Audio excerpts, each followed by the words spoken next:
Lorsque par exemple tu es habitué à manger des biscuits qui sont très sucrés et que c'est pas bon pour toi, ou que tu manges beaucoup de viande et que ton médecin te dit si tu fais pas attention, ton cholestérol n'est pas bon, tu auras un problème avec ton foie et on devra t'opérer, il faudra madame arrêter ceci, arrêter cela, tu te dis il faut que je fasse attention avec ça. Il y a certains qui sont tellement accros, qui vont un peu s'en foutre et ils vont continuer jusqu'à ce que ça cause véritablement leur perte. Il y en a d'autres qui vont se dire je pense que cette histoire ici, il faut que j'arrête. Alors ils vont diminuer leur taux de consommation de sucre. Ils vont même peut-être radicalement l'enlever.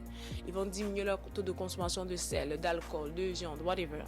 Alors c'est pareil avec ton palais spirituel. Si tu désires les choses du monde, ton cœur est un peu inconfortable avec les choses qui te ramènent ton esprit et ta pensée sur Christ, il faut également que tu fasses la même chose, c'est que tu te forces, que tu t'imposes un régime spirituel.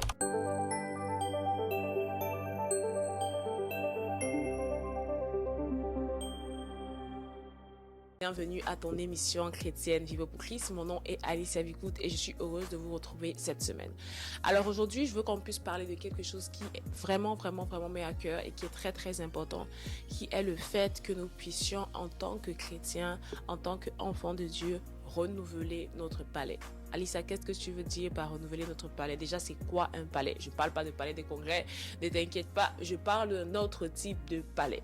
Je parle ici du palais qui se situe sur ta langue, qui te permet de reconnaître les goûts et les saveurs. Alors, le palais se définit comme l'organe qui nous permet de ressentir les goûts.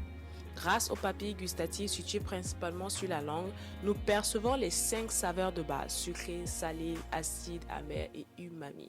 Alors le palais, c'est cet organe-là qui te permet de savoir, non seulement c'est sucré, mais j'aime ça, j'aime pas ça, je préfère ça. C'est un organe très important. C'est ça qui fait en sorte qu'il y a des choses que tu n'aimes pas. C'est ça qui fait en sorte qu'il y a des choses que tu aimes davantage. Alors quand je parle de renouveler notre palais, qu'est-ce que je veux dire? C'est que nous aussi, en tant qu'enfants de Dieu, nous avons un palais. Ok? Nous avons un palais, mais qui n'est pas nécessairement encore feed, qui n'est pas nécessairement encore rempli des choses que nous sommes censés aimer. Tu es sorti du monde. Pendant des années, tu as fait des choses d'une certaine manière, tu as agi d'une certaine manière, tu as des habitudes telles ou X ou Y. Et maintenant, tu arrives à donner ta vie à Jésus. Et la Bible dit que les choses anciennes sont passées et voici toutes choses sont devenues nouvelles. Tu as une nouvelle vie, tu as une nouvelle création. Tu as la capacité de maintenant vivre comme une personne née de nouveau en Christ. Ton identité est changée, tes valeurs, tes principes changent. Cependant, c'est bizarre parce que c'est comme si parfois certains d'entre nous, nous désirons encore certaines choses du monde. Nous désirons encore certaines choses du monde. C'est pourquoi aujourd'hui je dis, nous voulons en renouveler notre palais. À l'époque des apôtres, les actes des apôtres, ils avaient un seul désir. C'était Christ, que Christ soit glorifié. Et ils avaient un désir, c'est que l'évangile soit prêché. Je pense que vous avez peut-être vu certaines de mes vidéos les semaines dernières lorsque je parlais de la femme sunamite. Ce qu'elle désirait, ce qu'elle soupirait, ce que son palais spirituel ou émotionnel, devrais-je dire, désirait, c'était son bien-aimé. Et elle le cherchait jour et nuit. Elle montait, elle descendait parce qu'elle voulait passer du temps, être avec son bien-aimé. Dans le palais, qui peut aussi être un palais spirituel. Vous voyez, quand on parle des 5 sens, nos 5 sens ne sont pas que naturels, nos 5 sens sont aussi spirituels. C'est pourquoi vous avez des yeux spirituels, vous avez des oreilles spirituelles, mais vous avez aussi un palais spirituel, un goût pour des choses soit d'en haut, soit d'en bas. C'est pourquoi la Bible va dire aspirer aux choses d'en haut, là où Christ est assis, désirer, soupirer, vouler les choses qui sont en haut et non à celles d'en bas. Donc, lorsque tu te rends compte que tu es enfant de Dieu, mais bizarrement, ton palais désire des choses qui ne reflètent pas ton identité en Christ. Par exemple, tu n'as pas envie de lire la parole. Non, tu n'as pas envie de prier. Parfois, tu n'as pas envie d'écouter des prédications. C'est comme si tout en toi désire des choses externes. C'est comme si tout en toi désire, par exemple, Je ne sais pas, tu désires peut-être passer toute une journée à regarder Netflix, tu désires par exemple passer toute une journée sur les réseaux sociaux, tu désires passer toute une journée en train de faire les kongosa, les songi. Ça dit que c'est comme si tout en toi, à part le dimanche quand tu es dans la présence de Dieu et que tu pleures et que tout le monde pense que tu es le chrétien le plus amoureux de Jésus, le reste de ta semaine ne ressemble à rien de ça. You crave, je sais pas comment on dit crave en français, mais tu désires les choses de la terre. Tu les désires. Et ça se voit dans chacune des actions que tu poses. Alors Alissa, c'est quoi la solution? Oui, je me reconnais, je suis coupable. C'est moi, c'est moi, c'est moi. Le problème, c'est que lorsque ton palais est habitué à certaines choses, on peut le voir avec le corps physique. Lorsque par exemple tu es habitué à manger des biscuits qui sont très sucrés et que c'est pas bon pour toi, ou que tu manges beaucoup de viande et que ton médecin te dit si tu fais pas attention, ton cholestérol n'est pas bon, tu auras un problème avec ton foie et on devra t'opérer, il faudra madame arrêter ceci, arrêter cela, ou encore votre taux de sucre est trop élevé, vous avez la possibilité de pouvoir être diabétique, tu te dis oh, il faut que je fasse attention avec ça. Alors, il y a certains qui sont tellement accros qui vont un peu s'en foutre et ils vont continuer jusqu'à ce que ça cause véritablement leur perte. Et il y en a d'autres qui vont se dire oh, je pense que cette histoire ici, il faut que j'arrête. Alors ils vont diminuer leur taux de consommation de sucre. Ils vont même peut-être radicalement l'enlever. Ils vont diminuer leur taux de consommation de sel, d'alcool, de viande, whatever. Alors c'est pareil avec ton palais spirituel. Ça veut dire que si tu désires les choses du monde, si tu remarques que dans ta semaine, tu désires si 24 heures, 1 heure pour toi dans la présence de Dieu, c'est suffisant. Le reste des 23 heures, tu désires autre chose. Ton cœur est un peu inconfortable avec les choses qui te ramènent ton esprit et ta pensée sur Christ. Il faut également que tu fasses la même chose, c'est que tu te forces, que tu t'imposes un régime spirituel. Ça veut dire que si chaque fois que je suis à la maison, je suis tentée de regarder un film au lieu de regarder une prédication, au lieu de lire ma Bible, je me rappelle que c'est parce que mon palais naturel a été habitué à désirer ces choses pendant longtemps. La Bible dit que la chair ne désire même pas, elle ne peut même pas faire les choses spirituelles, elle ne désire même pas d'abord déjà. Parce que ses désirs sont contraires à ceux de l'esprit. Alors je dois appliquer mon âme, mon esprit, mon corps, à désirer quelque chose de nouveau jusqu'à ce que mon palais spirituel, émotionnel et physique, c'est-à-dire jusqu'à ce que les 3 entités qui font de moi ce que je suis puissent désirer tous ensemble la même chose. Pas simplement lorsque nous sommes dans la prière, dans le temple du Seigneur, lorsque la musique est à son fond, lorsque les chantres sont en train de chanter, lorsque les choristes élèvent leur voix et tu as l'impression que tu es devant le trône de grâce. Mais que ce sentiment de désirer et de soupirer après la présence de Dieu puisse continuellement suivre. Souvent, je me suis posé la question. Seigneur, pourquoi est-ce que c'est comme si quand on est dans la présence de Dieu, on veut juste rester là et puis quand on rentre à la maison, ah non, je veux regarder si je veux. Et je me suis dit, je me suis rendu compte, j'ai entendu en moi-même, change, renouvelle ton palais. Et j'ai remarqué que les gens qui passent plus de temps dans la présence de Dieu, les gens qui passent régulièrement du temps dans la présence de Dieu, continuent de passer du temps dans la présence de Dieu parce qu'ils sont consistants.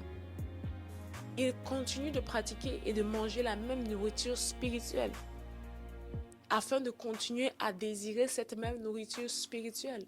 Et ce qui est bien avec la nourriture de Dieu, ou ce qui est bien avec désirer les choses d'en haut, c'est que c'est pas comme la nourriture du monde que tu peux te dire, ah, je mange des pâtes depuis 10 ans, je suis fatigué des pâtes.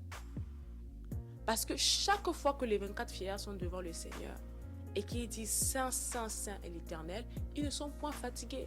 Ils ont encore davantage une autre révélation de Dieu et ils soupirent davantage à le connaître.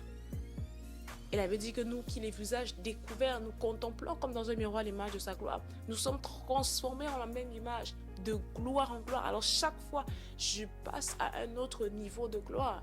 Tout comme quelqu'un qui exagère dans la façon dont il mange, passe à un autre niveau peut-être de poids, ou se rapproche de plus en plus d'une maladie, ou se rapproche de plus en plus de sa mort.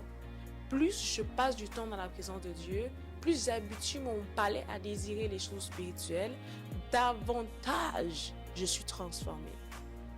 Alors la Bible va dire, je veux qu'on puisse lire ce verset biblique dans le livre de Psaume 119, c'est un de mes psaumes préférés, si j'en ai le préféré, je t'invite véritablement à le lire tout entier, c'est juste une pépite. Alors, dans le livre de Psaume 119, à partir du verset 12, la Bible dit, béni sois-tu, ô Éternel, enseigne-moi tes statuts, de mes lèvres, j'énumère toutes les sentences de ta bouche, je me réjouis en suivant tes préceptes, comme si je possédais tous les trésors. Je médite tes ordonnances, j'ai tes sentiers sous les yeux, je fais mes délices de tes statuts, je n'oublie point ta parole. C'est-à-dire qu'il avait cultivé une habitude, il avait cultivé une routine qui permettait en ce que il ne se lasse pas du Seigneur. Il dit, enseigne-moi tes statuts. Il dit, de mes lèvres, je vais énumérer toutes tes sentences. Ça me rappelle un peu ce que le Seigneur va dire à Josué quand il va dire, médite ce livre de la loi qui ne s'éloigne point de ta bouche, de ta bouche. Il dit, je vais toujours continuer à énumérer tes sentences, toutes tes sentences. Il dit, je me réjouis en tes préceptes. Donc, je me réjouis d'écouter des prédications. Je me réjouis de lire ma Bible. Je me réjouis de méditer. Il dit, comme si je possédais tous les trésors. Ça veut dire que c'est mieux que de pouvoir passer du temps à scroller. C'est-à-dire, c'est comme si j'avais le plus beau des cadeaux. Il dit, je médite tes ordonnances. J'ai tes sentiers sous les yeux. Je les garde sous les yeux.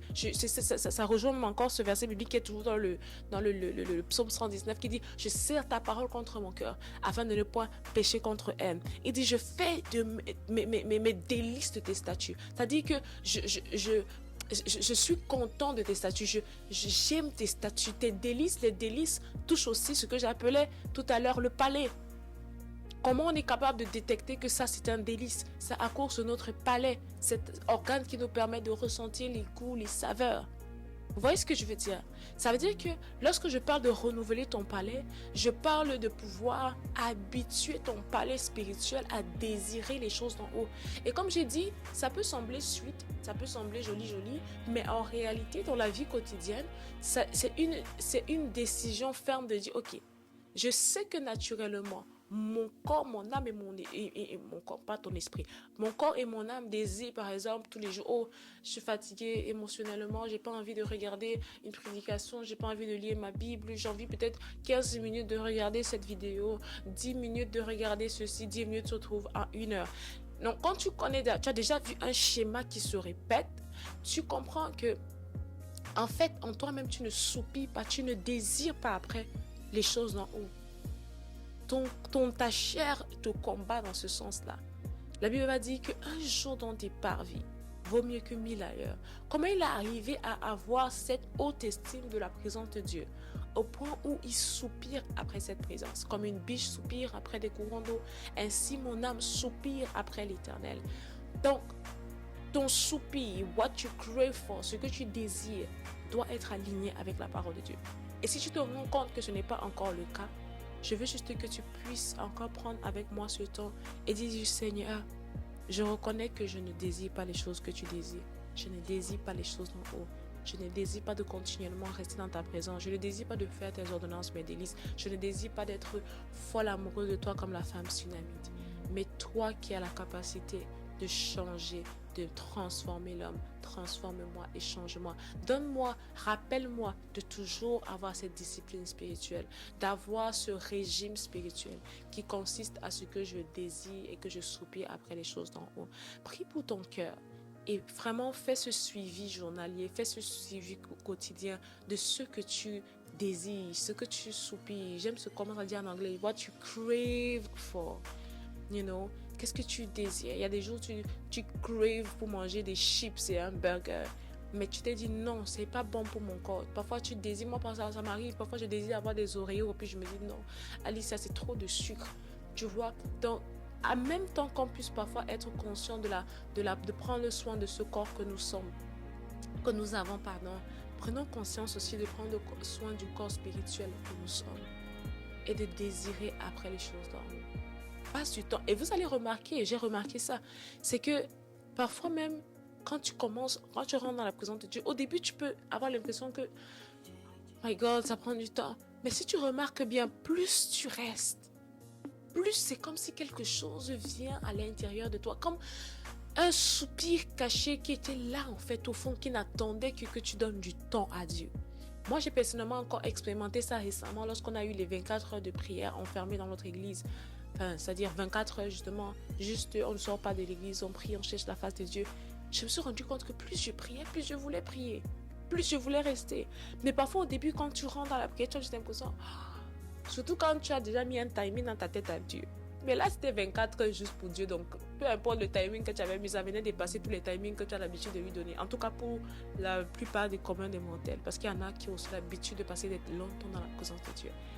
Donc, je voulais juste nous exhorter sur ça. Renouvelle ton palais. Renouvelle ton palais à désirer les choses d'en haut. Ma prière, c'est que le Seigneur te fasse grâce d'ouvrir tes yeux et de considérer que les choses d'en haut valent plus que tout ce que tu peux avoir sur la terre. Un jour dans tes parvis, une heure, une journée, 2 journées. Si un jour dans tes parvis vaut mieux que 1000 ailleurs, imagine toute une vie de consécration. Imagine toute une vie où ton soupir le plus intense et le plus fort, c'est de rester accroché à Dieu et de faire de ses ordonnances, de ses lois, de ses statuts des délices. Si nous arrivons à faire cela, véritablement nous serons des chrétiens qui font la différence dans cette génération et des chrétiens qui sont transformés de gloire en gloire, comme par le Seigneur, par l'Esprit. Alors j'espère que cette vidéo t'a béni et nous nous retrouvons très prochainement. Que Dieu te bénisse abondamment et bonne journée.